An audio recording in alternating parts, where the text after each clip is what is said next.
Oke, kelihatannya sudah di layar. Oke, kita akan membahas masalah close path, summarizing, and paraphrasing. Jadi kita akan membahas seputar kalimat ini. Oke, lumayan banyak yang udah join. Mari karena berhubung sudah cukup banyak yang join, yuk kita mulai hari ini, sesi ini, dengan pretest terlebih dahulu seperti biasa. Saya share dulu pretestnya.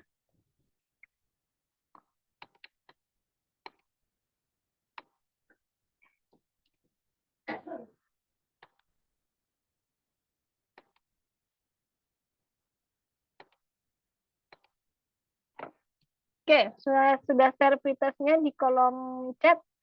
Silakan diklik dulu bisa atau enggak linknya.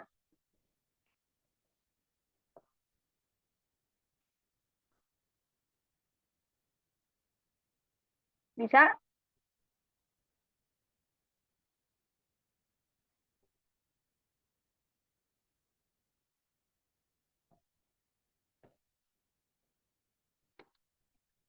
Open access atau enggak bisa? Oke, bisa ya. Oke. Yuk, silakan sekarang jam 4 lebih 9, 8 menit dari sekarang berarti jam 4.17. Oke, silakan saya persilakan untuk mengerjakan pretest terlebih dahulu.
Oke, 2 menit lagi ya. Yang sudah boleh share di kolom chat ya. Kalau misal sudah selesai, boleh, silahkan. Ke toilet dulu boleh. Sambil makan, sambil minum juga boleh loh. Tapi jangan sambil tidur. Dan oke, terima kasih Fauzia.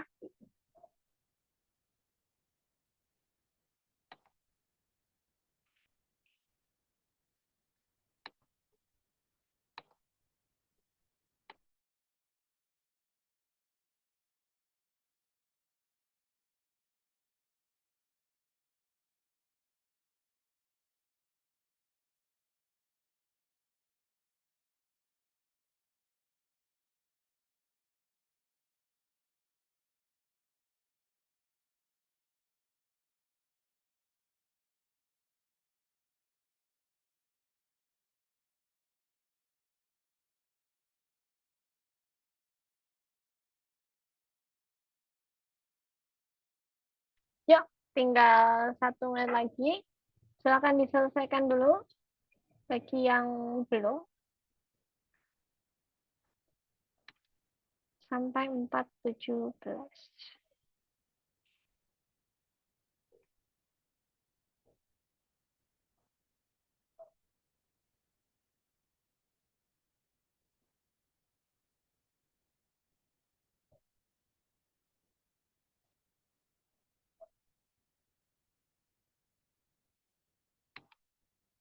Oke, terima kasih yang sudah ngerjain pretest. Yuk, di sini kita selesai. Oke, kurang 30 detik lagi.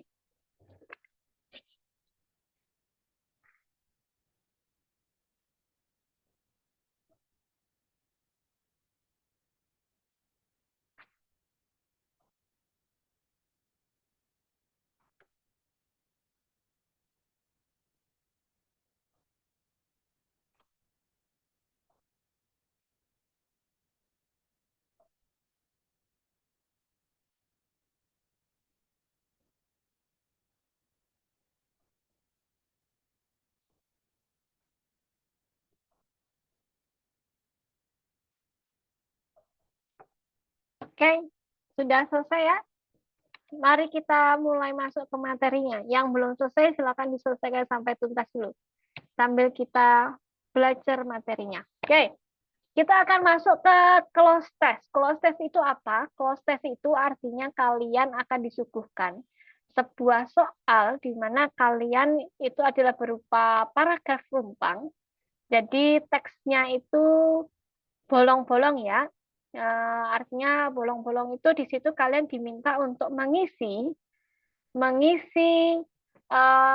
apakah itu kalian diminta untuk mengisi subjek atau mengisi kata kerjanya atau mengisi objek, bahkan atau untuk mengisi conjunction-nya atau kata hubungnya. Nah, dalam satu teks tersebut biasanya hanya nggak satu teks penuh, tapi itu adalah bentuknya satu paragraf begitu. Kalian diminta untuk mengisi yang misalkan pilihan A ini apa. Di sini ada kurang 3 sampai 4 soal kira-kira di yang titik di rumpang pertama itu nanti di kalian diminta mencari subjek atau verbnya atau objeknya. Ya, sebelumnya untuk sebuah awalan ya, kalian perlu ingat dulu bahwa sebuah kalimat itu dikatakan sempurna kalau dia memenuhi kriteria subjek, verb, dan objek. Ya, kalau kalimat sempurna itu ketika dia memenuhi kriteria subjek, verb, dan objek. Subjek, kata kerja, dan objek. Kita ngobrolin masalah kedudukan. Bukan berarti subjek ini adalah hanya orang aja. Ya, subjek itu bisa macam-macam.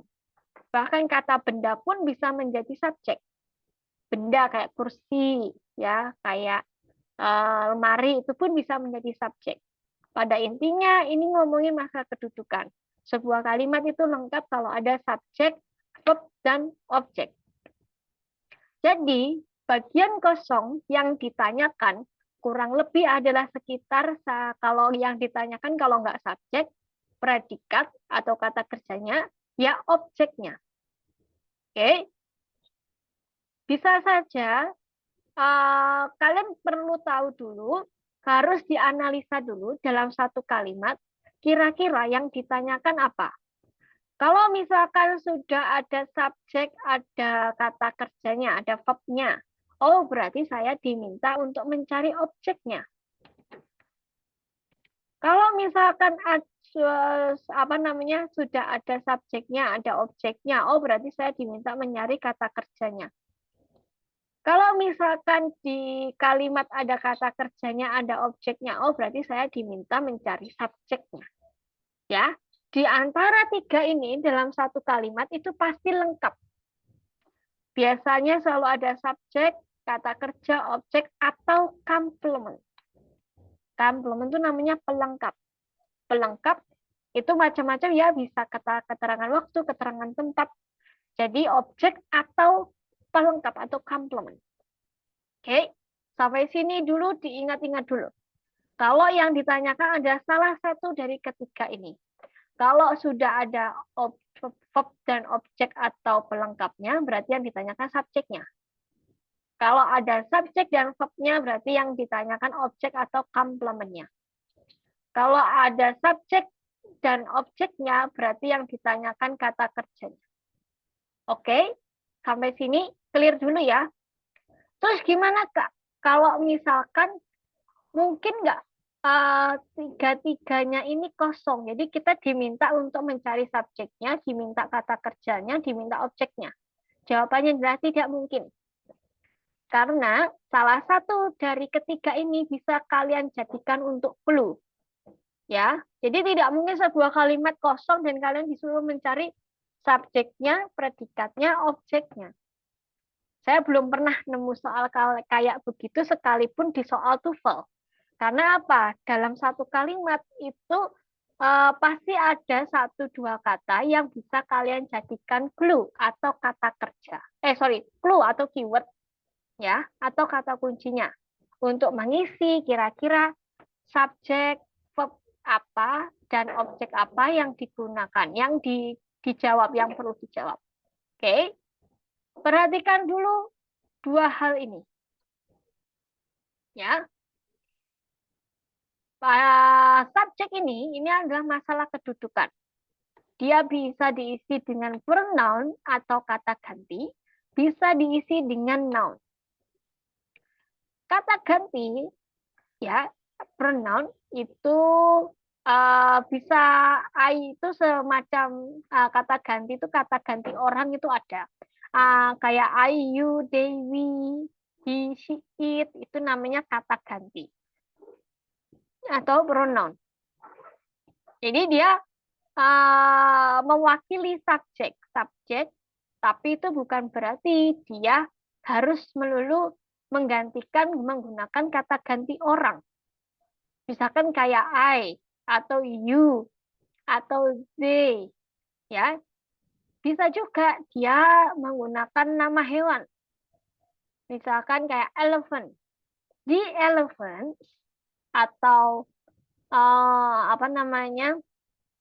the bird lah, itu namanya kata ganti. Tapi jadi tidak melulu orang ya. Oke, tidak melulu orang. Subjek itu tentang kedudukan, jadi tidak melulu orang. Bisa juga dia berupa kata benda. Misalkan kayak Mars, the planet, itu the planet, the motorcycle, the beach, lah itu namanya noun. Noun belum tentu kata benda yang terlihat, ya. Bisa juga misalkan kayak capital punishment, tuh, atau misalkan kayak hurricane, badai, atau misalkan kayak Indian Ocean. Nah, itu kan tempat ya, nama tempat, tapi bisa juga dia juga termasuk noun. Jadi kata benda itu bukan berarti benda yang tampak kayak buku, bolpen, itu termasuk benda, tapi kata benda itu maknanya luas tau di bahasa Inggris, ya. Oke, jadi subjek ini adalah masalah kedudukan. Dia bisa diisi dengan pronoun, bisa diisi dengan noun. Oke, sampai sini clear ya? Oke, berikutnya kita masuk ke predikat atau kata kerja. Predikat ini bisa diisi verb, kata kerja, atau diisi to be. Bahasanya, kalau di dalam bahasa Inggris itu namanya auxiliary. Tapi kalau bahasa bekennya, maksudnya bahasa yang familiar dikenal, itu namanya to be. Yang familiar dikenal. Ya kan? Nah, apa aja sih to be itu? To be itu bisa diisi dengan is, am, are. Kalau bukan kata apa ya? Kalau apa namanya? Is, am, are kalau dia masuk ke present. Nomina, kalimat nomina. Kalimat itu kan ada dua ya.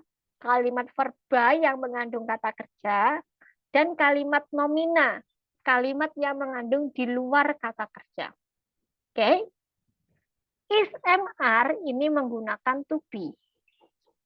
Ini namanya to be, bagian dari to be. Jadi kalau nomina, misalkan bedakan saya menangis dengan saya sedih. Saya menangis, menangis itu kata kerja.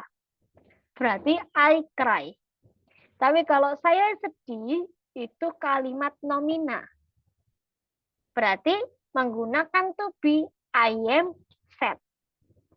Nah, itu contohnya. Oke. Itu adalah bagian dari predikat. Kemudian ada namanya has, have. Hati-hati dengan has, have karena dia bisa bermakna kata kerja dan juga bisa bermakna auxiliary atau to be. Kalau dia bermakna sebagai kata kerja, has, have ini artinya memiliki.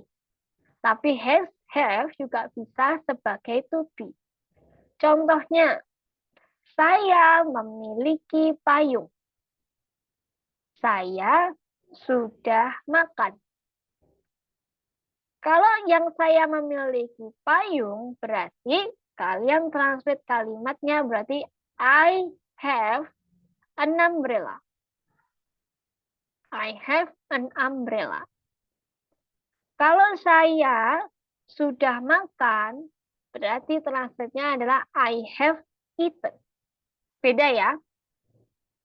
Satunya adalah sebagai kata kerja, has, have-nya. Satunya, has, have-nya itu sebagai to be yang diikuti kata kerja ketiga, bentuk ketiga. Oke, sampai sini clear ya. Kemudian ada to be juga pakai was were. Was were ini digunakan ketika suatu keadaan itu terjadi di lampau. Jadi dia to be bentuk lampau. Kalau to be bentuk present adalah is, am, are. Tapi kalau to be bentuk lampau adalah was were. Ya, sampai sini clear ya. Berikutnya, saya lompat dulu bahas verb. Verb itu bentuknya ada 3. Verb 1, verb 2, dan verb 3. Bentuknya ada 3.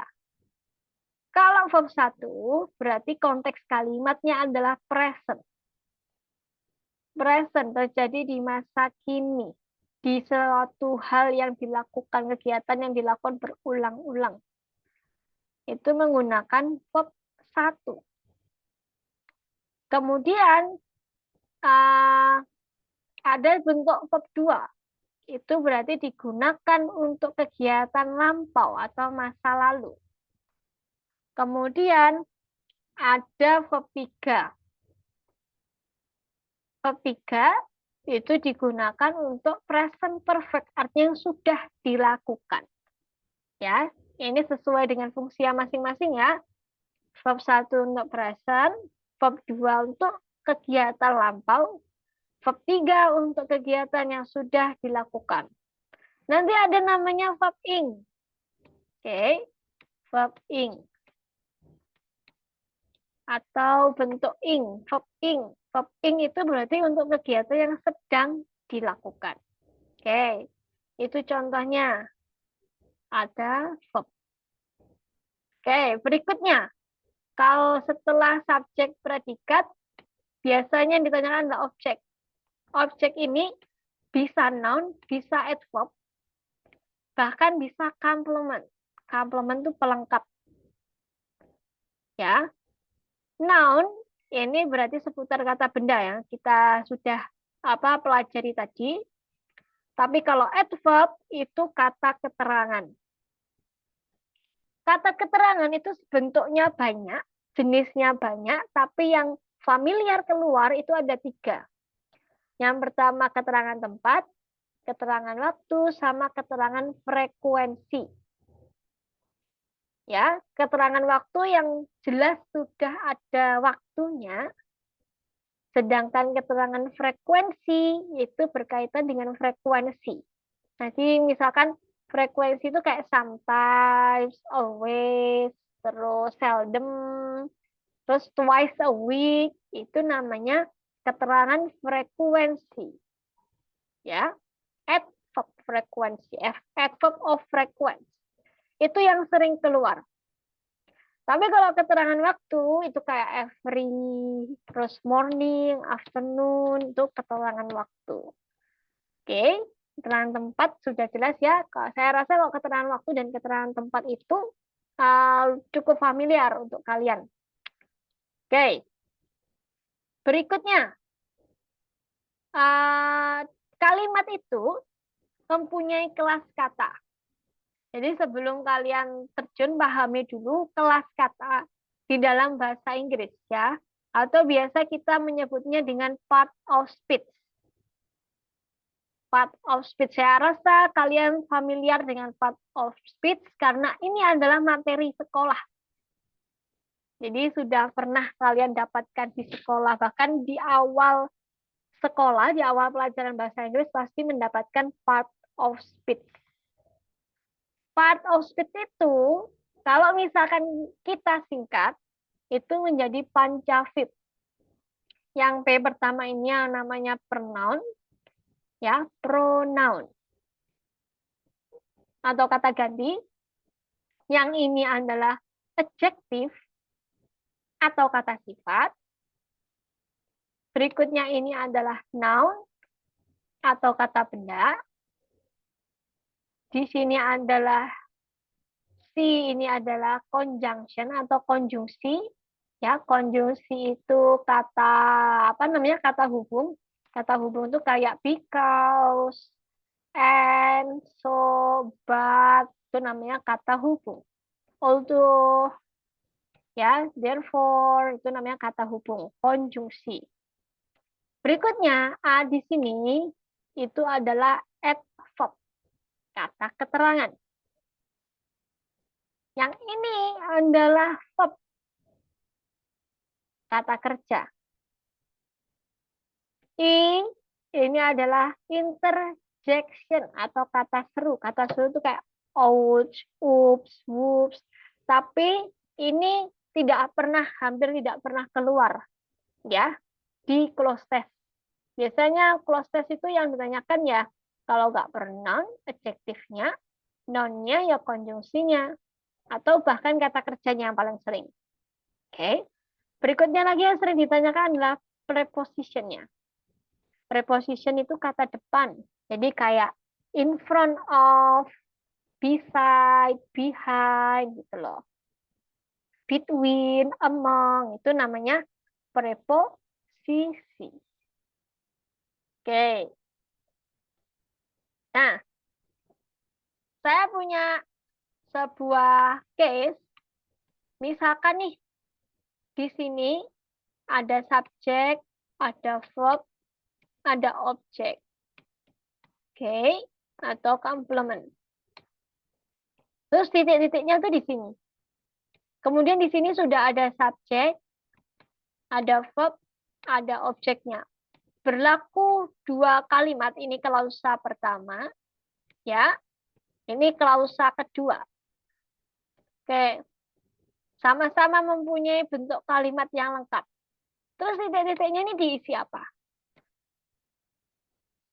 Kalau misalkan kalian pernah ketemu, nantinya ketemu kalimat dengan bentuk kayak gini, Jadi antar kalimat itu masih saling terkoneksi, tapi dia merupakan kalimat lengkap, punya subjek, verb, dan objek keduanya. Maka di bagian rumpang yang ini kalian isi dengan konjungsi. Jadi kita sambil belajar ya, gimana sih caranya mencari konjungsi, mencari subjek, mencari verb. Oke.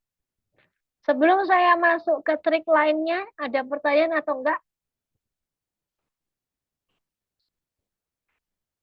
Atau masih bingung? Silakan ditanyakan.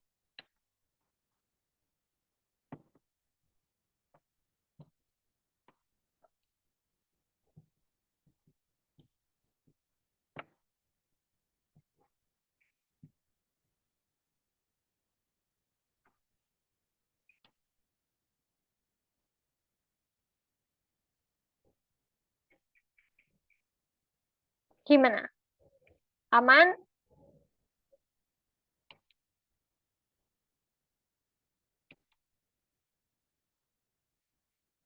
Oke, kalau nggak ada yang nggak ada yang tanya, berarti saya lanjutkan dulu. Oke, berikutnya perhatikan sini sampai sini. Walaupun itu adalah jenis teks rumpang atau paragraf rumpang, ada lubang-lubang atau bolong-bolong di sana, tapi kalian tetap harus membaca teks keseluruhan. Fungsinya untuk apa? Fungsinya untuk biar kalian paham dulu, punya gambaran, kira-kira seluruh teks itu menggambarkan apa, menceritakan tentang apa. Bisa saja mungkin dia membahas tentang tsunami, atau membahas tentang bintang jatuh, atau membahas tentang meteor, atau membahas tentang deskripsi suatu benda, atau menggambarkan argumen, suatu teks argumen. Nah, maka kalian perlu membaca teks keseluruhan dulu. Step pertama yang harus kalian lakukan adalah baca teks secara keseluruhan. Close test itu nggak panjang, paling cuma satu paragraf. Jadi kalian cuma perlu untuk memaknai itu pun tidak akan membuang waktu kalian untuk membaca terlalu banyak. Karena biasanya ditanyakan cuma singkat aja. Ya. Kemudian setelah kalian membaca dan tahu atau paling tidak punya gambarannya, berikutnya jangan melakukan tebak-tebak, cap-cip-cup, kembang kuncup, atau do not guess. Jangan nebak jawaban, menurutku pantasnya kalimatnya ini. Menurut instingku kalimat cocoknya gini. Oh, kayaknya ini kalimat cocoknya kalau dikasih ing. Oh, kalimat ini kayaknya cocoknya kalau pakai verb 2. No. Close test itu adalah soal tentang grammar structure. Tapi secara simple.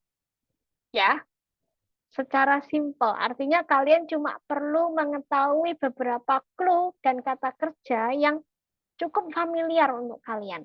Makanya jangan menebak. Do not guess. Saya bold di sini. Do not guess. Karena kebanyakan kalau soal ini misalkan nggak tahu gitu, misalkan pakai insting gitu. Padahal ada caranya. Oke. Misalkan saya punya kalimat. She always bla bla bla her bedroom every day. She always bla bla bla her bedroom every day. Saya punya jawaban 4. Yang A, tidy. Yang B, tidies. Yang C, is tidying. Yang D, was tidying. Ya, A tadi tidying, B tidies, C is tidying, D was tidying. Kalimatnya ada she always bla bla bla her bedroom every day. Nah, kalau misalkan kalian berdasarkan insting, instingku cocoknya dia pakai in nih. Berarti she always tidying her bedroom every day. Karena berdasarkan insting berarti jawabannya itu salah. Bukan pakai is tidying. Lihat caranya melalui pertama.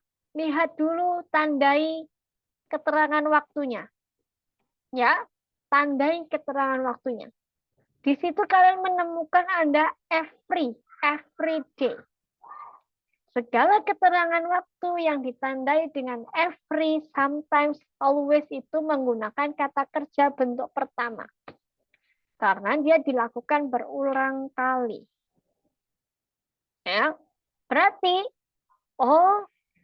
berarti jawabannya itu adalah menggunakan kata kerja satu, bentuk satu, verb satu.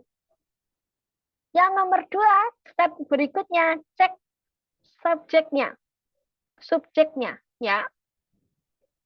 Subjeknya ini apa? Subjeknya itu tadi ternyata si.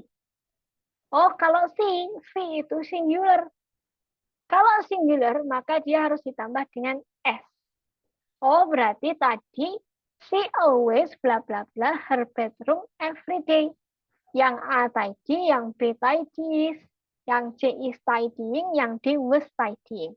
Berarti jawabanku tadi yang adalah yang B, tidies. Karena apa? Keterangan waktunya jelas, dia dilakukan setiap hari, subjeknya singular atau cuma tunggal, satu orang aja jumlahnya, berarti harus ditambah S. Dan jawabannya adalah yang tidy. Nah, itu cara kalian menganalisa soal. Jadi scanning dulu soalnya. Mulai dari keterangan waktunya, setelah itu clue lainnya yang muncul, bisa dari subjeknya, bisa dari to be lainnya yang muncul. Jadi dengan begitu, kalian akan memahami. Ya, kalian akan memahami kira-kira, oh berarti kata kerja yang dicari bentuk begini.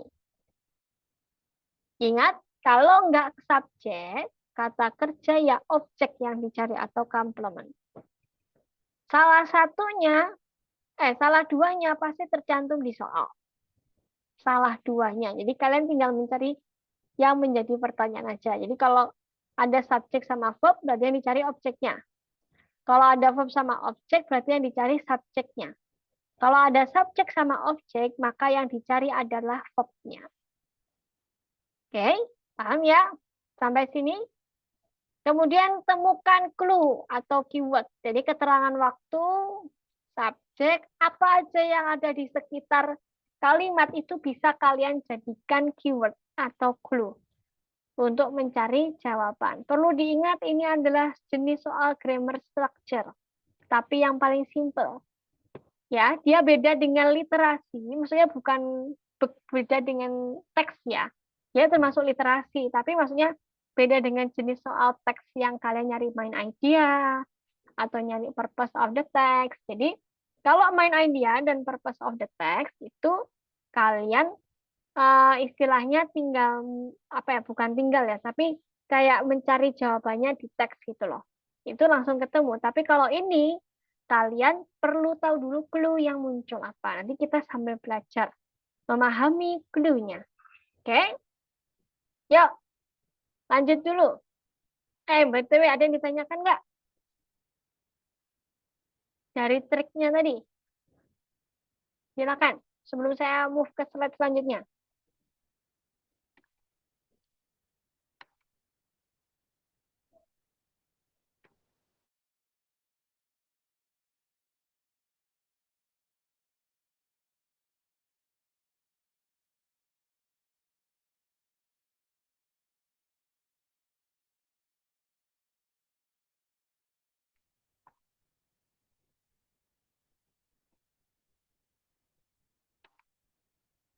Gimana? Ada yang ditanyakan nggak?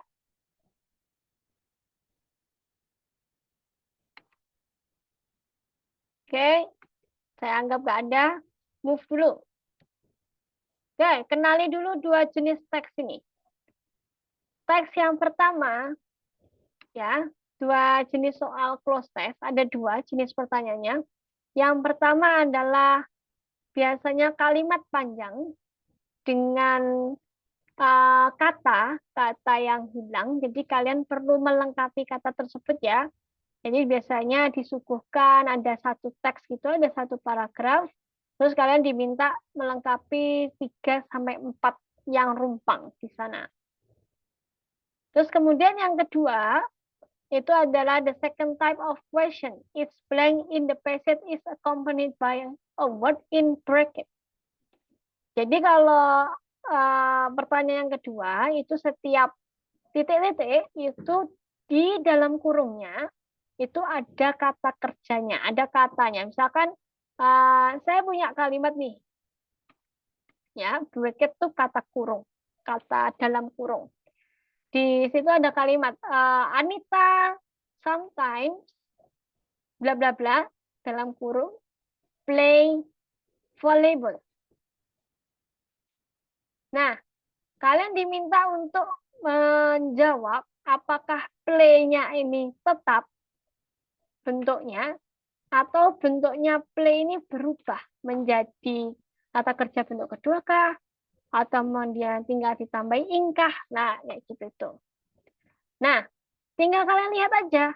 Di situ kan ada Anita sometimes bla bla bla play volleyball. Di situ ada kata sometimes, ya kan? Ada kata sometimes muncul. Sometimes, ingat sometimes itu berarti menggunakan bentuk present, merupakan bentuk present, berarti menggunakan kata kerja bentuk pertama. Nah, tetap apa enggak? Lihat ke subjeknya dulu. Sebelum kalian menjawab, lihat ke subjeknya dulu. Subjeknya itu ternyata Anita. Anita itu adalah bentuk tunggal. Kalau tunggal itu berarti ditambah dengan S. Berarti Anita sometimes plays volleyball. Lain cerita kalau di situ Anita dan Rahma sometimes bla bla bla play volleyball.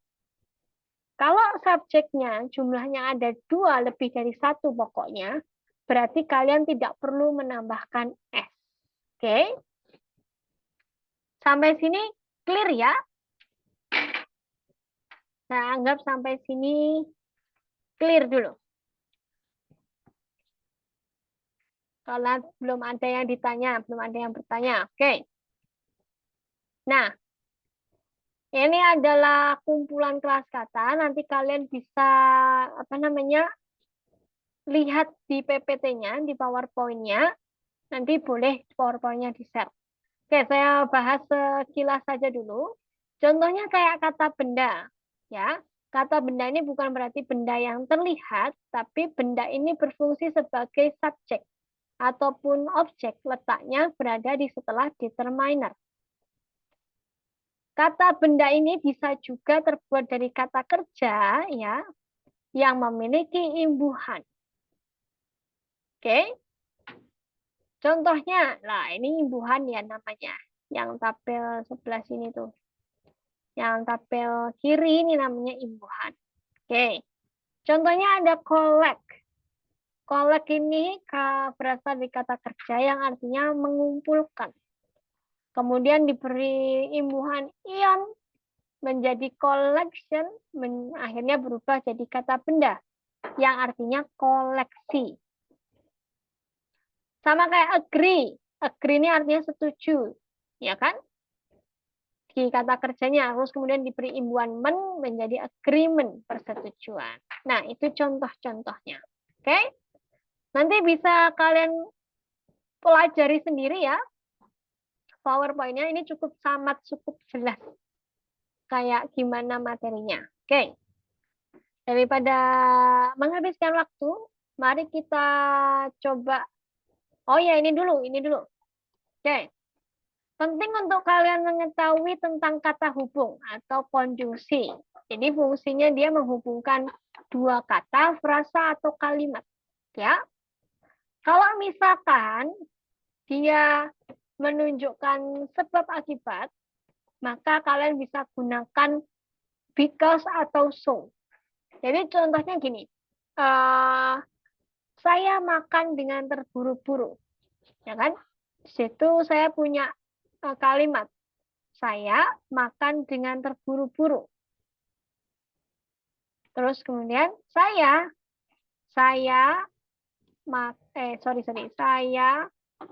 terus kecoretnya jadi lebih ini. Oke. Misalkan ada kalimat nih. Saya makan ya kan dengan terburu-buru. Oke, saya makan dengan terburu-buru. Saya tersedak.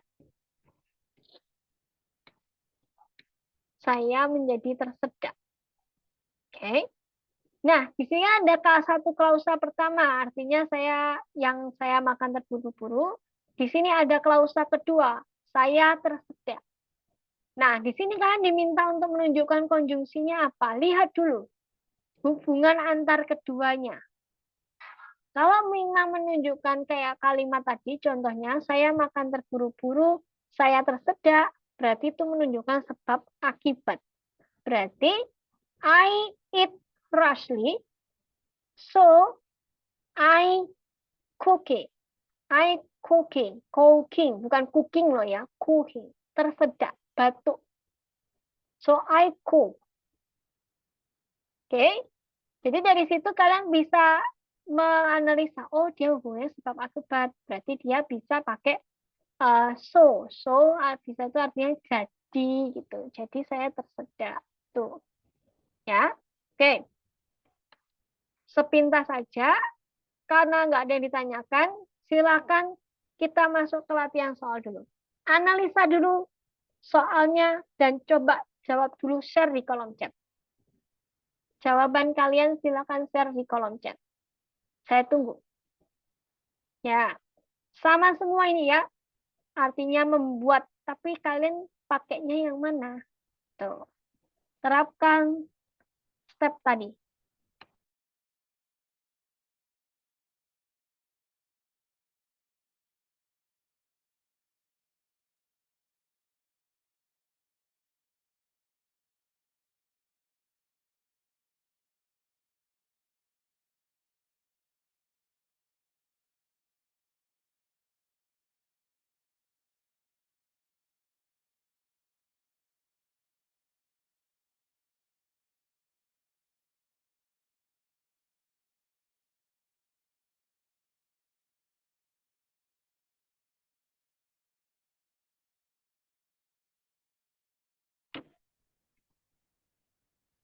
Yuk, Mas, silakan sebutkan dulu A apa, B apa, C apa, D apa. Jadi saya bisa tahu jawaban kalian yang mana. Semuanya. Hari yang kalian ketahui yang kolom berapa, titik-titik berapa.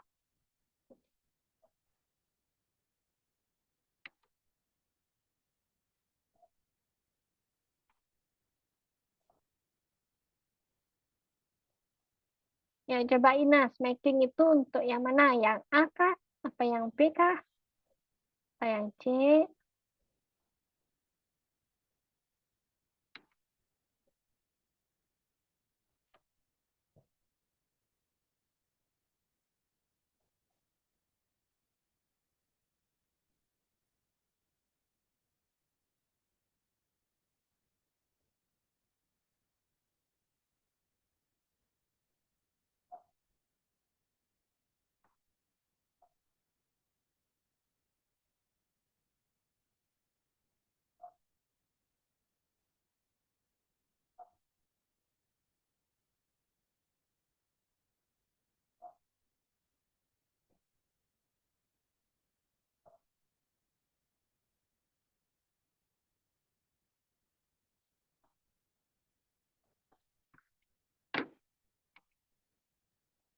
Maybe right. Maybe right, maybe yes, maybe no. Bisa jadi. Oke. Ada yang sudah jawab. Saya tampung dulu. Ada yang jawab Amex. Oke, saya tampung. Ada yang jawab A-nya making. Ada yang jawab A-nya was making. Aduh, semangat semua. Ada juga yang is making. Oke.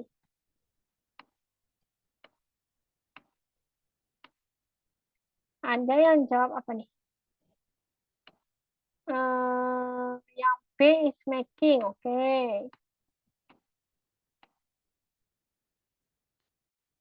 Terus yang B lagi making, oke.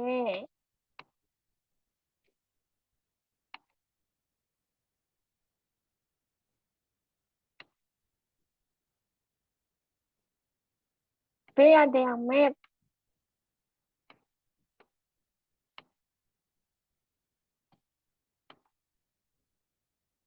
Ada yang A is making, ada yang C was making. Oke.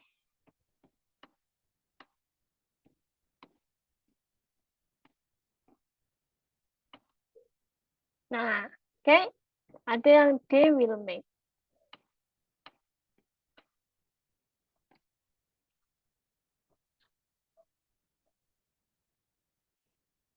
Oke, ada lagi nggak? Ada yang B were making.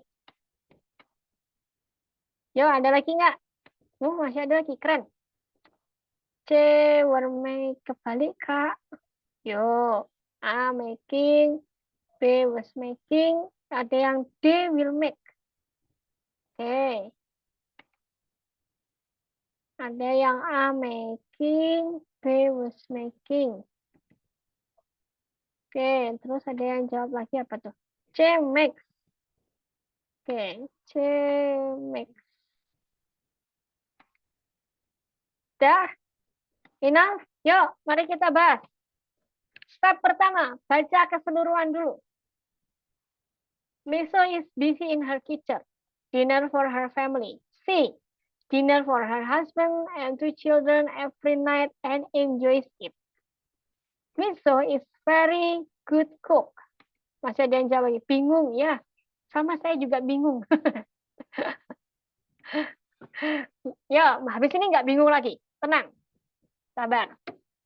Di sini ada kalimat. Saya lupa dibaca sampai mana. Oke. Saya ulang lagi. Di sini ada text. Miso is busy in her kitchen. Dinner for her family. She dinner for her husband and 2 children every night and enjoys it. Misu is a very good cook. She has even written cookbooks. Last night, miso, soup, and pasta. Tomorrow, she roast chicken and mashed potatoes. Yummy. Oke, dapat gambaran ya. Pada intinya, miso itu senang masak. Dah, itu aja. Senang bikin masakan. Ya, yuk kita bahas dulu. Selalu ingat subjek, verb, objek dalam sebuah kalimat lengkap. Kalimat pertama, analisa scanning sampai titik. Oh, di sini ada subjeknya. Di sini ada objeknya. Oh, berarti yang saya cari verb. Nah, verb berapa? Verb tadi ada 2. Ada 4 malahan. Verb 1, verb 2, verb 3, verb in. Kira-kira aku pakai yang mana ya? Setelah kita di sini ada subjeknya, ada objeknya, kalian cek lagi mana yang bisa kalian jadikan clue. Jangan lupa to be bisa kalian jadikan clue. Kalau sebuah kalimat subjek kemudian di sebelahnya ada to be-nya, berlaku kalimat present continuous atau sedang dilakukan. Berarti yang A ini didampingi dengan verb ing. Jawabannya yang tepat adalah making. Oke? Making. Yang A jawabannya adalah making. Karena apa? Karena subjek yang didampingi dengan to be, ya, berarti diikuti dengan kata kerja bentuk ing. Ini berlaku karena kata kerja loh ya. Karena di sini disebutkan pilihannya kata kerja. Oke? Bisa? Berikutnya yang B. Analisa dulu.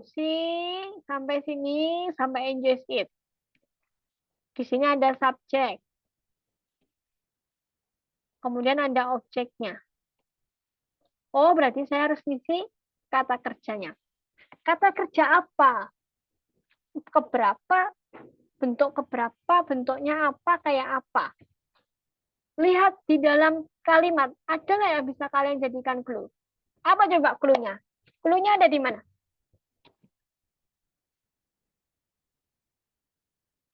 Every, Kak. Ya, betul sekali. Clue-nya ada di every. Kalau every kenapa? Tadi yang jawab siapa?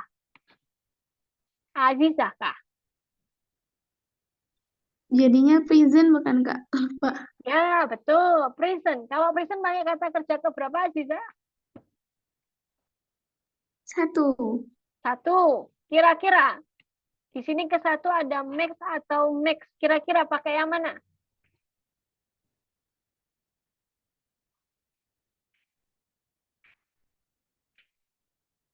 Yang ada S-nya.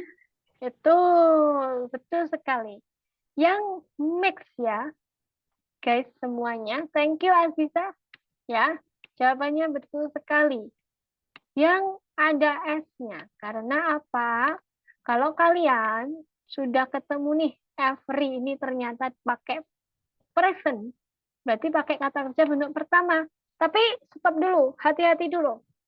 Ya, karena kata kerja bentuk pertama ini depend on the subject, tergantung dari subjeknya. Kebetulan subjeknya di sini adalah she, singular, single. Ya, singular, single. Jadi kalau single, jumlahnya cuma satu, kalian perlu menambahkan S. Berarti yang mana? Yang mix. Oke, bisa? Bisa, harus bisa. Berikutnya yang C. Ada subjek, oke. Ada objek, oke. Tinggal pakai verb. Pertanyaannya, verb keberapa yang dipakai?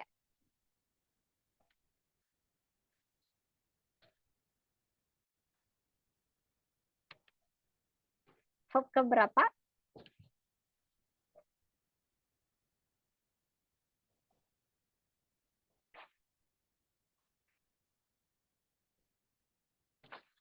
Yuk, temukan clue-nya. Clue-nya ada di mana dulu?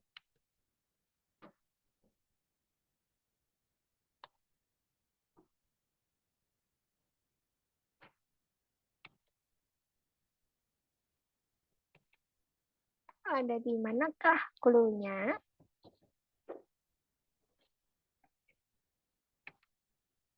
Betul sekali, Nanda. Udah nggak bingung, Nanda. Clue-nya ada di last night. Last night berarti bentuk lampau. Bentuk lampau berarti pakai kata kerja keberapa? Pakai kata kerja bentuk keberapa? Siapa-siapa yang mau jawab? Silakan. Boleh. Silakan angkat tangan. Iya, bentuk kedua. Ya. Ayo. Verb ing. Last night. Verb ing tadi hanya untuk yang sedang dilakukan. Ya, sedang dilakukan. Kalau ada last night, ya, last, ago, yesterday, itu berarti bentuk past. Kalau bentuk past berarti kalian pakai kata kerja bentuk kedua. Maka jawabannya yang tepat adalah yang mana?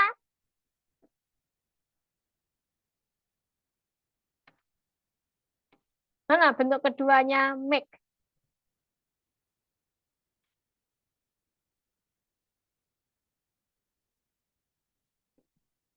Bentuk keduanya make mana?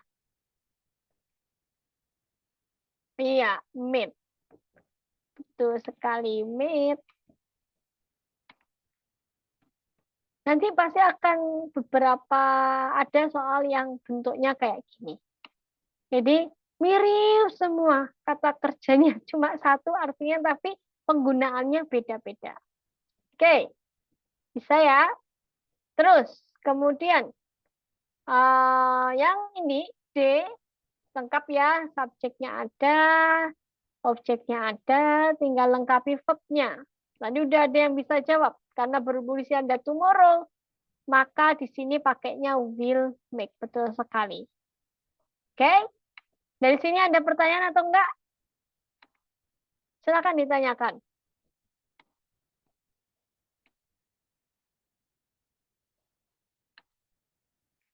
Kalau nggak ada yang ditanyakan, coba kalian jawab sendiri dulu. Sama. Caranya. Tekniknya sama.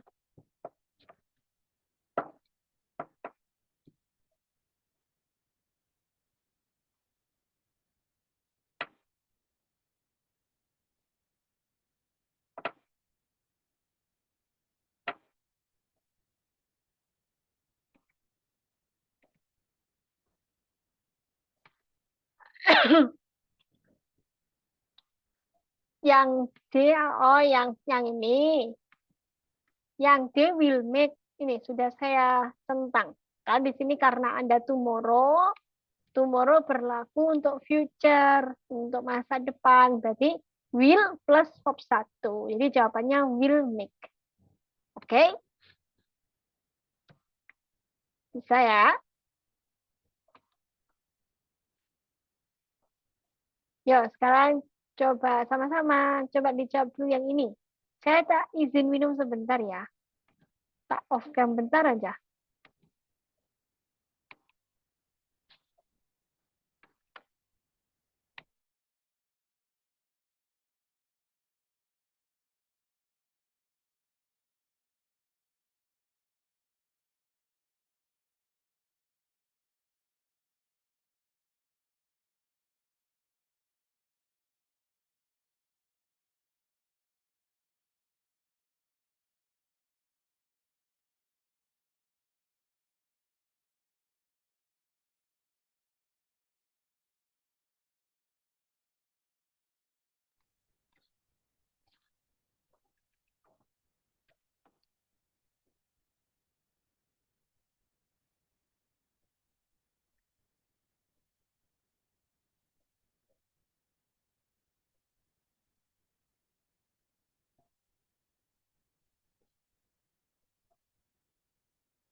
Ya, silakan dijawab.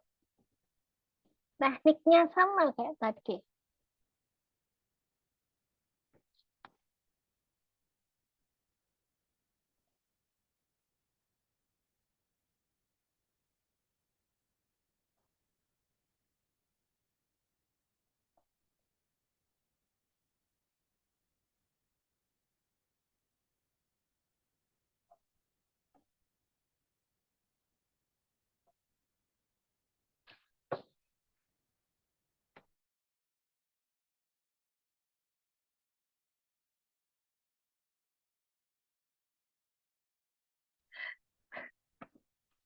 Sama, nggak lebih susah.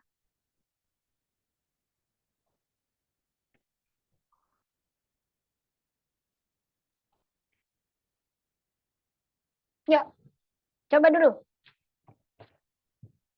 Yang A dulu apa deh? A. Menurut kalian apa A?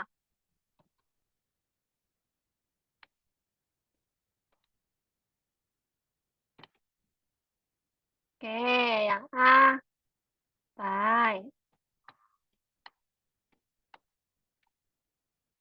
Oke, kita coba sambil bahas ya. Berhubung kayaknya ini lebih susah gitu. Sama aja sebenarnya. Yuk, pertama baca dulu semua teks. I remember the day I got cold and it almost caused me to death. I eat an apple when I suddenly start cooking. This caused me to swallow some of the apple I was chewing. I start to gag and accidentally my tongue. I found it difficult to breathe. I saw the half-bitten apple on the floor and regret it into its crunchy flesh. I did not dare take another of the apple after that. Oke, kebetulan ini adalah bentuk past pakai yang digunakan adalah rata-rata adalah verb 2. Di sini ada subjek yang A. Ada objek. Kebetulan di sini ada konjungsi. Kemudian di sini ada subjek, ini ada verb. Nah, di sini saya pakai verb apa? Kalau misalkan kalian ketemu when, ya, when, itu berarti berlaku konsep 2 kejadian. Namanya past continuous. Jadi, past continuous itu maksudnya ada 2 kejadian yang berlangsung di waktu yang bersamaan, tapi terjadi di masa lampau. Maksudnya gini, ketika kalian makan, lagi makan nih di dapur, di ruang makan. Jadi kemarin sore ceritanya, kamu makan di ruang makan. Dan di waktu sore itu, ketika kamu makan, adikmu datang dari luar masuk ke rumah, kemudian masuk ke kamarnya. Proses dari adikmu masuk, sampai adikmu masuk ke kamar, posisinya kamu masih makan. Ya, dapat gambarannya, ini konsep 2 kejadian. Kalau konsep 2 kejadian berarti namanya past continuous. Kalau di sini ada subjek setelah when, ya ada subjek sama verb 2, berarti di sini ada simple past. Oke. Maka di sini diisinya dengan past continuous.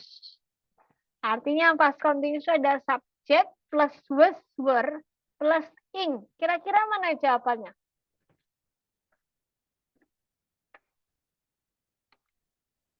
Yang was biting, Iya, bukan Kak? betul sekali. Betul Nanda, betul Azizah juga. Yang tepat adalah was biting. Konsep 2 kejadian. Ya. Jadi ceritanya ketika aku sedang ngunyah apel. Ketika tiba-tiba aku mulai kesedak. Dari proses dia makan apel sampai dia kesedak, dia lagi makan apel masihan. Gitu loh. Sama kayak yang tadi. Kamu makan di ruang makan kemarin sore, terus adikmu datang dari luar masuk ke rumah, terus adikmu masuk ke kamar. Tapi sampai adikmu masuk ke kamar, kamu masih makan. Tuh. Jadi sedang dilakukan dengan kejadian yang satu lagi masuk, itu namanya past continuous, konsep 2 kejadian. Jadi kalau konsep 2 kejadian itu adalah past continuous ketemu dengan when, ya when, buset jelek banget. Terus habis itu ketemu dengan simple past. Jadi kalau misalkan diketahui past continuous-nya terus ada when, berarti satunya simple past gitu. Kalau yang diketahui simple past terus ada when, berarti yang diisi adalah past continuous-nya. Itu konsep 2 kejadian. Oke? Bisa ya? Terus yang B. Di sini ada subjek. Ada start to get. Berarti verb 2. Ingat di sini ada and. Di sini ada objeknya. Lah terus aku ngisi apa? Apa Kak kira-kira yang diisi? Kalau ada kata and, berarti berlaku kalimat setara. Artinya kalau di sini diisi verb 2, maka di sini juga diisi verb keberapa?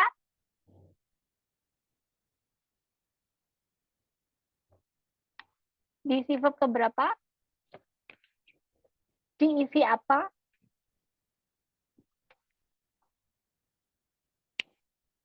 Verb 2, betul. Mana yang verb 2? Betul, verb 2 juga. Mana yang verb 2? Beat. Betul sekali.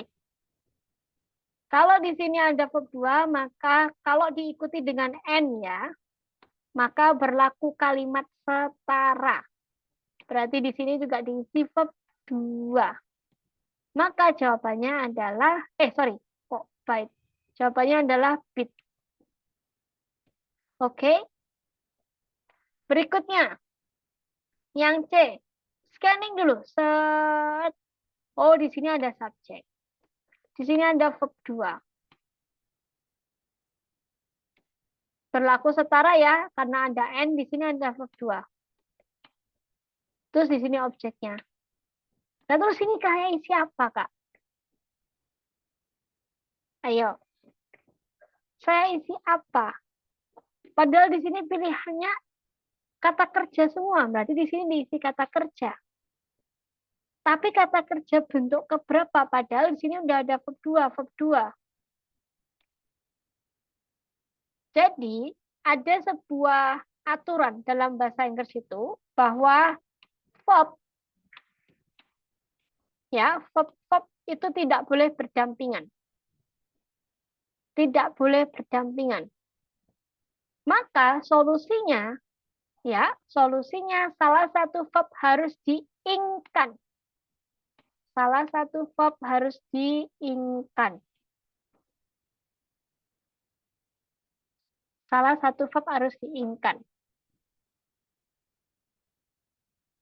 Berarti di sini ada regret.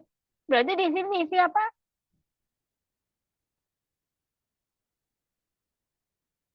Diisi apa?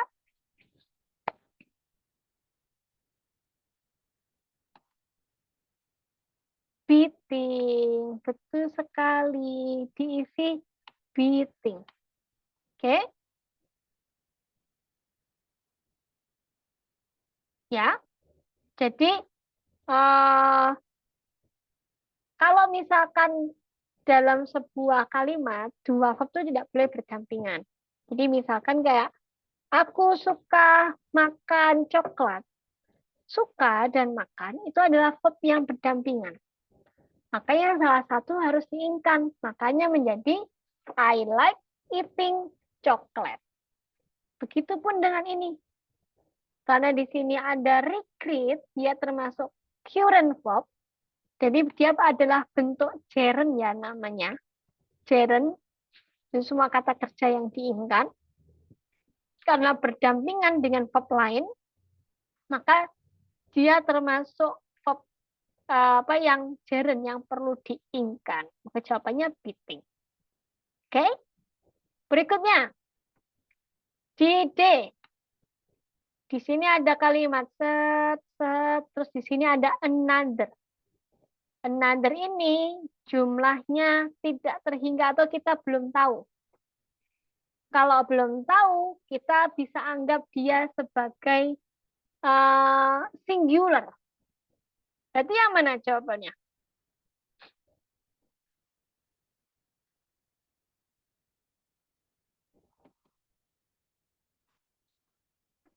Kira-kira yang mana jawabannya?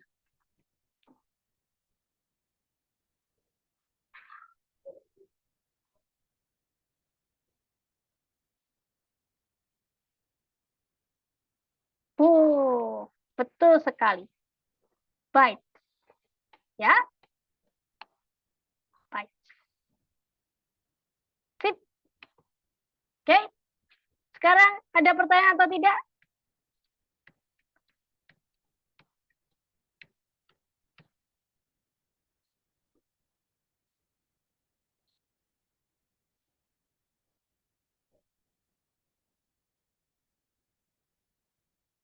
Kalau nggak ada pertanyaan,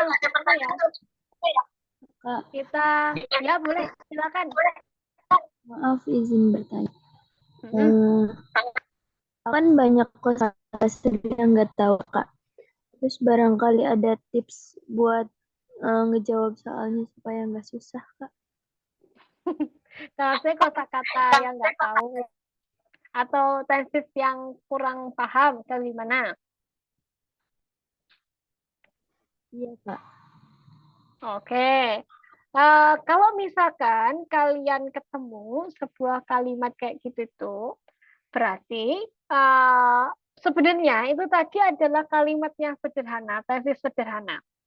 Kalau misalkan kalian masih ada cukup waktu, coba pelajari simple present, present continuous, simple past sama past continuous, dan simple future. Udah lima tenses itu. Yang simple aja. Saya tulis di kolom chat ya. Coba ya, nanti kalau misalnya masih ada waktu, coba cari rangkuman tentang simple present, terus present continuous, terus present perfect, terus simple past, terus past continuous, sama simple future. Ya, kalau ada waktu coba pahami tenses ini dulu. Ya, sebagian besar yang keluar di dalam close test di UTBK itu adalah mencakup 5 tenses ini. Jadi ada tips yang bisa saya berikan adalah ini dulu, kalian pelajari secara garis besar kata kerja apa yang dipakai.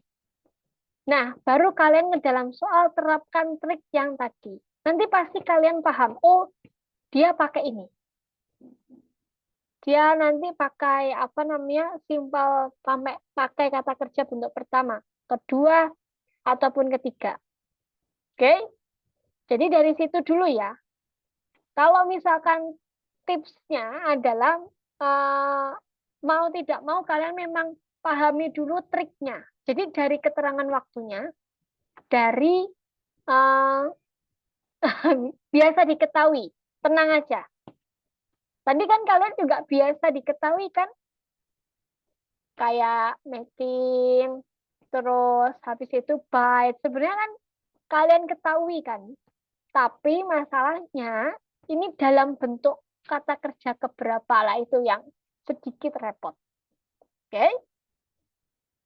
Tuh, ya, pelajari dulu itu. Sekaligus kata kerja atau kata waktu, keterangan waktu yang digunakan itu apa. Dari situ kalian bisa maunya gambaran. Langsung aja pakai apa namanya web gitu itu langsung kalian pelajari beda simple present dan present continuous. Nanti kan langsung di chat GPT yang atas itu yang rangkuman AI itu kan langsung merangkum dia.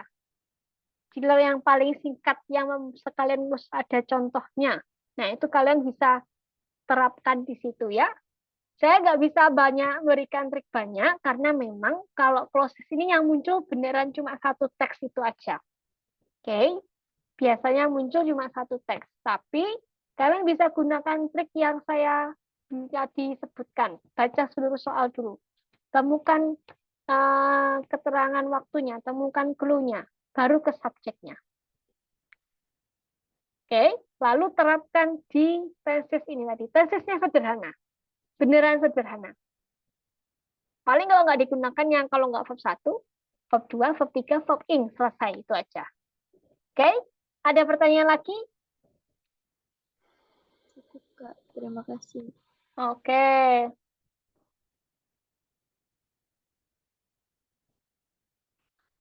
Oke, berikutnya kita masuk restatement dulu. Oke, restatement atau parafrase. Ya, restatement atau parafrase itu adalah kalimat yang intinya kalian diminta untuk memparafrase tanpa menghilangkan maknanya. Ya, punya ya gambarannya, memparafrase tanpa menghilangkan maknanya. Oke, sebelumnya ada pertanyaan dulu nggak di parafrase?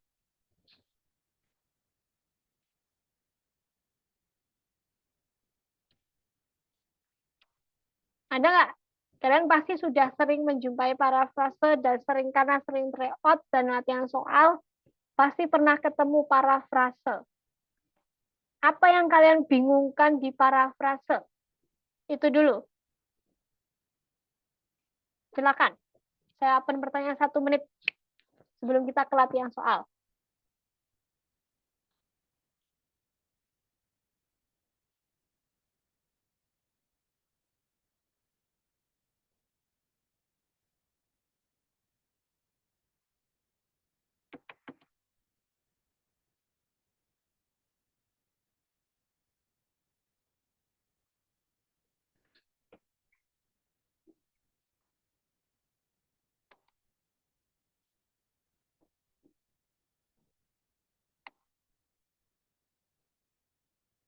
Oke, clue-nya. Clue-nya adalah kalian tidak perlu menghilangkan maknanya. Ya, jangan menghilangkan makna dari kalimatnya. Contohnya, saya punya di sini. Most the students pass the test. Kemudian saya ubah restatement menjadi most pupils pass the exam. Most students, ya, kalian ganti dengan most pupils. Boleh. Subjeknya kalian ubah, boleh. Pass di sini boleh tidak kalian ubah. The test kalian ganti dengan the exam. Clue-nya adalah tidak mengubah makna. Dah, itu. Tidak mengubah makna. Maknanya di sini adalah murid-murid melampaui tes. Murid-murid, banyak murid melampaui tes. Banyak murid sudah melewati tes. Most pupils ini nama lain dari most students. Exam ini nama lain dari tes. Jadi kalian cuma mengganti, memparaphrase. Misalkan kayak, saya makan nasi hari ini. Berarti saya ubah nasi dimakan oleh saya hari ini.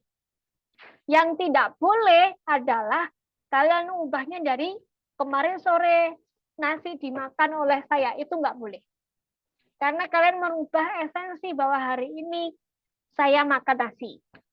Jadi intinya kalimatnya tidak berubah. Jadi bisa dari positif ke negatif, negatif jadi positif, atau dari aktif ke pasif. Clue-nya adalah jangan hilangkan kata kunci yang muncul. Maksudnya jangan hilangkan yang bagian terpenting. Oke, coba kalian latihan soal ini. Saya punya kalimat. Jawab dulu. Sebelum saya jelaskan, jawab dulu. Kira-kira jawabannya apa? Kalau cuma saya jelasin parafrase nanti nggak ini.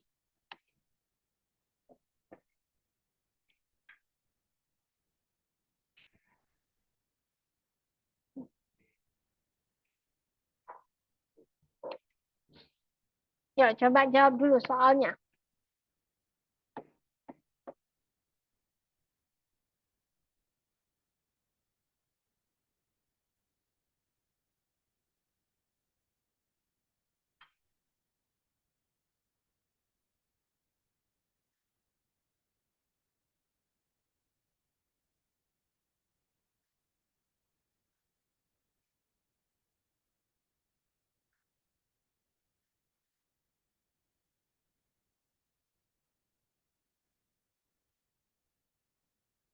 Jawaban kalian apa?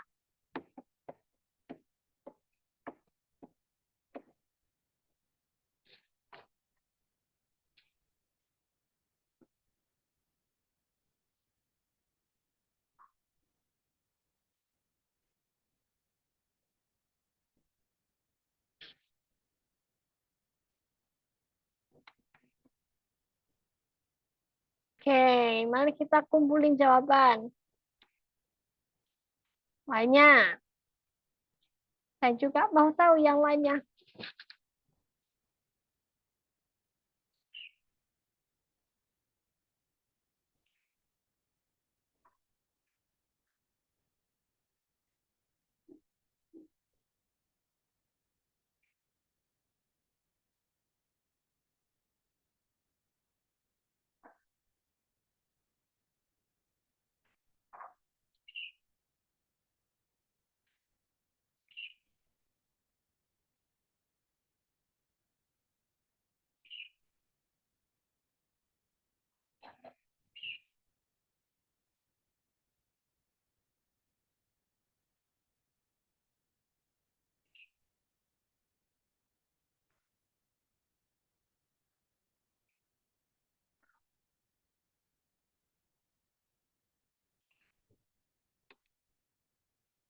Oke.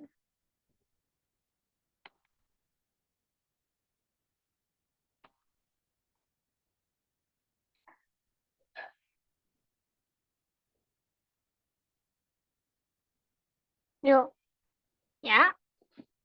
Kayaknya ada lagi jawaban. Baru Aziza sama Nadia yang jawab. Yo, yang lainnya di sini ada 10 orang.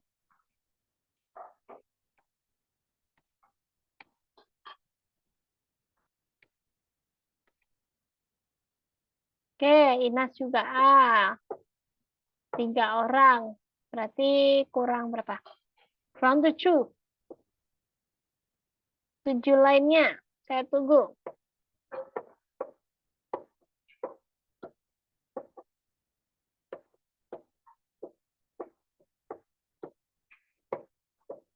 Oke, Anggun juga A.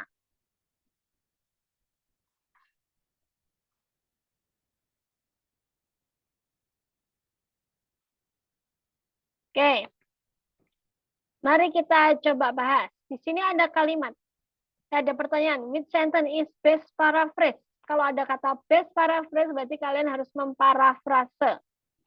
Kalimatnya bunyinya gini. Bilingual individual often demonstrate superior problem solving skill, enhance creativity, and improve memory compared to monolingual.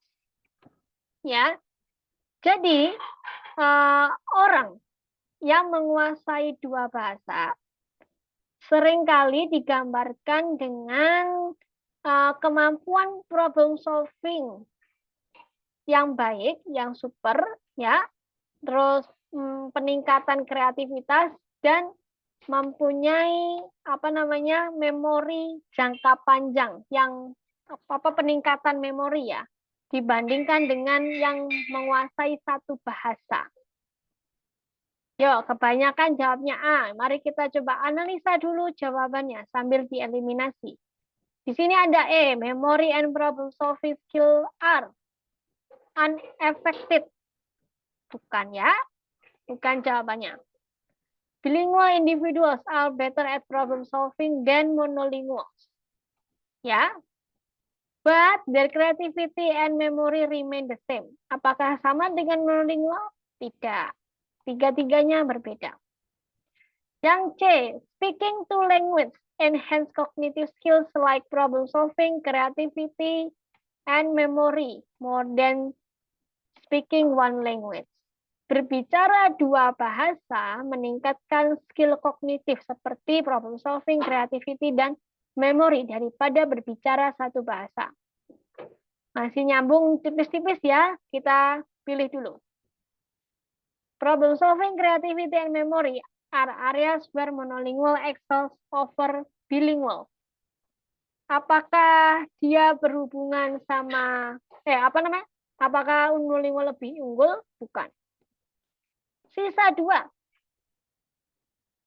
Yang ini orang yang berbicara 2 bahasa lebih memiliki kemampuan memori dan problem solving yang baik daripada orang yang berbicara 1 bahasa. Saya lihat di kolom chat, jawabannya paling banyak A, maka memang benar jawabannya A. Karena di sini ngomongin bilingual individual, jadi tidak mengubah makna. Kalau misalkan tadi ada yang jawab C, berarti kurang teliti. Ya, karena di sini yang C itu cuma berbicara 2 bahasa, bukan orang yang menguasai 2 bahasa. Bukan orang yang berbicara 2 bahasa. Oke, ini contohnya parafrase. Oke, sebelum saya akhiri, satu lagi. Silakan dijawab.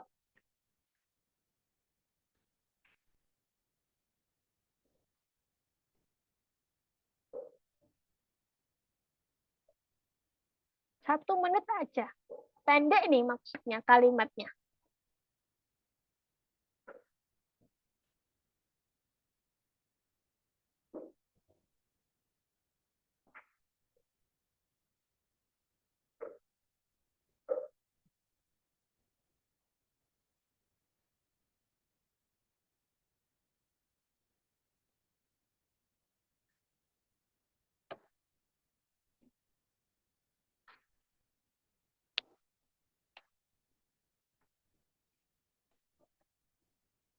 Yuk, kira-kira apa jawabannya?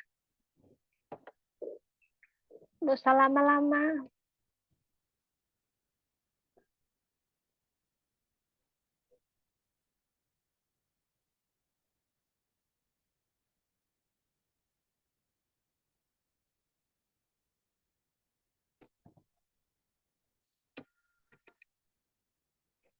Oke, ada yang jawab B. Saya kumpulin dulu. Lainnya?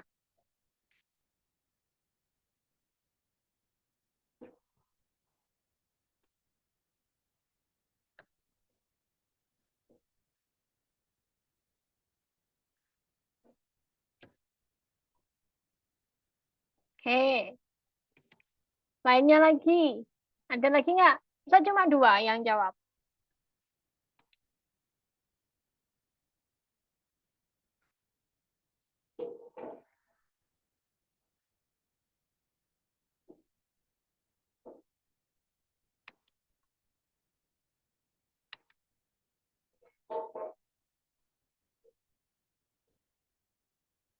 Ya, ada yang jawab C.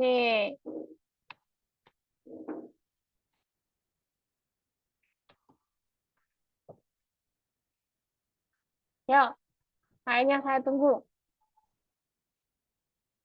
Baru 3 yang jawab.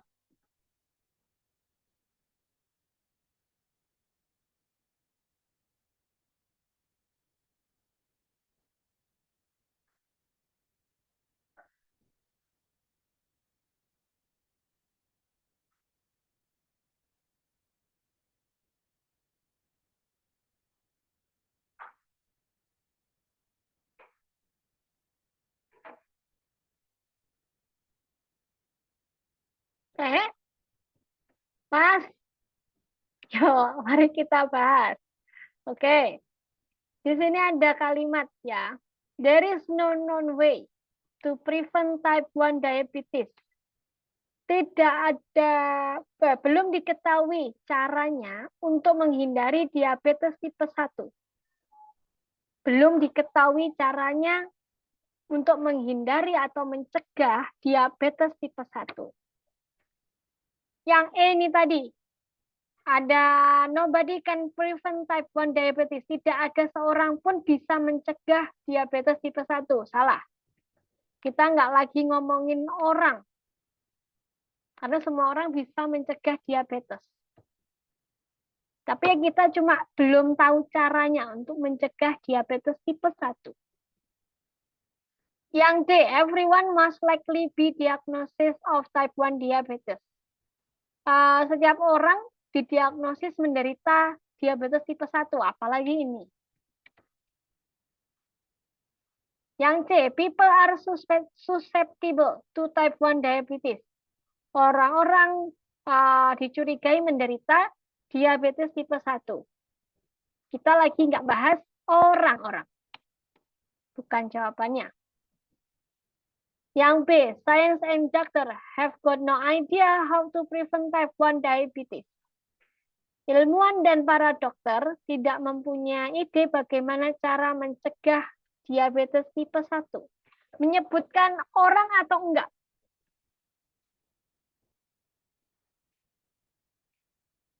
Yuk, menyebutkan orang atau enggak? Enggak ada loh ya.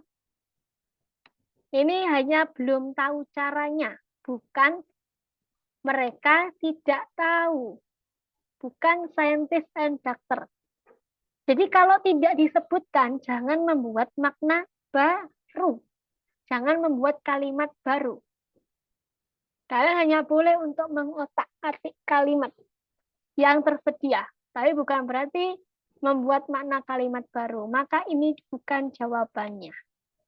Maka yang betul adalah yang A. Oke? Yeah. Jangan terjebak. Oke. Berhubung sudah pas waktunya, ada yang ditanyakan atau enggak?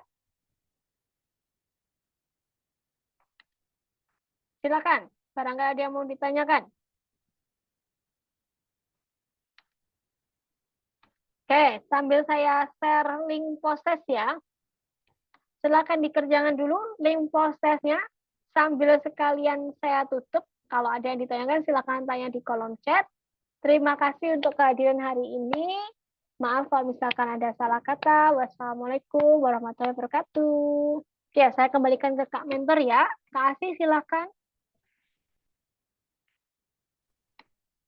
Waalaikumsalam warahmatullahi wabarakatuh. Alhamdulillahirrahmanirrahim. Selesai sudah kegiatan belajar mengajar kita di sesi 3 pada sore hari ini. Aku ucapkan terima kasih banyak untuk Kak Aisyah yang sudah mendampingi teman-teman belajar menyiapkan UTBK-nya. Aku ucapkan terima kasih juga untuk Kak Aisyah tadi yang sudah membantu aku untuk membuka kelas ya Kak. Terima kasih sudah dibantu record juga. Semoga Kak Aisyah selalu diberikan kesehatan selalu ya Kak, supaya bisa terus menemani teman-teman di sini untuk belajar menyiapkan UTBK. Ya teman-teman, sebelum ditutup kegiatan pada sore hari ini, boleh jangan lupa untuk dikerjakan post test dan juga presensi kehadirannya ya. Tapi mungkin itu boleh dikerjakan setelah kita keluar dari Zoom meeting teman-teman ya. Jadi boleh untuk diaktifkan kameranya dulu karena akan ada sesi dokumentasi.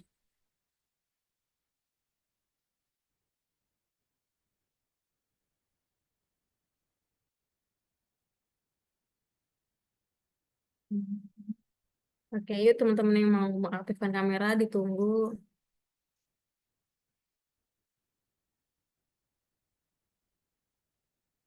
Oke, langsung aja aku ambil gambarnya ya. Satu, dua, tiga. Sekali lagi, satu, dua, tiga. Oke, terima kasih untuk teman-teman yang sudah menyempatkan hadir. Nanti malam akan ada kegiatan lingkar studi ya untuk teman-teman yang mengikuti, boleh diikuti kelasnya. Jangan lupa untuk diisi post-test dan link presensinya teman-teman ya. Oke, aku tutup. Wassalamualaikum warahmatullahi wabarakatuh. Waalaikumsalam warahmatullahi wabarakatuh.